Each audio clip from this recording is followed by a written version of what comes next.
আমাদের এই জয়গুরু বাঁশকুড়ার চক দাদাভাই দূরে দাঁড়িয়ে কি করছে সোজা চলে আসে আমাদের এই জয়গুরু বাঁশকুড়ার চকের স্টল আর একটা চক খেয়ে দেখুন। আপনার পাশাপাশি যারা এই চক খাচ্ছেন তাদেরকে একবার জিজ্ঞাসা করে দেখুন তারা কি বলে। তারা প্রত্যেকে একই কথা বলছে, সত্যি দারুণ টেস্ট, দারুণ চপ, এই চপের তুলনা হয় না। তাই তো বলছি দাদা ভাই, আপনি নিচে একবার একটা চপ খেয়ে দেখুন, বন্ধু বান্ধব প্রিয়জনদের খাওয়ান আর বাড়ির সকলের জন্য নিয়ে যান আমাদের এই জয়গুরু বাঁশকুড়ার চপ। একদম গরম গরম চপ আমাদের এই মেলায় সর্বপ্রথম আছি মেদিনীপুর জেলার বাঁশকুড়ার বিখ্যাত চপ জয়গুরু বাঁশকুড়ার চপ।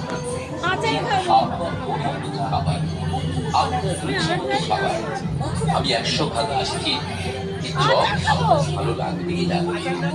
গরম গরম রাস্তা খেতে লাগে ভারী মজা।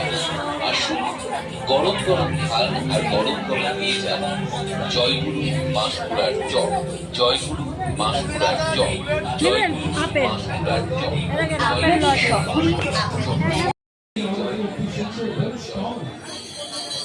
আপনারা যারা বই কিনে মানুষ আছেন, বই পড়তে ভালোবাসেন, বই উপহার দিতে ভালোবাসেন, তারা নিশ্চিতভাবে আমাদের এই কলকাতা থেকে আগত এই স্টলে নিশ্চয়ই আসবেন। সব পরিবারে আপনারা আসুন। রয়েছে হবিবপুর ইস্কনের একটি স্টল, সেখানে হবিবপুর ইস্কনের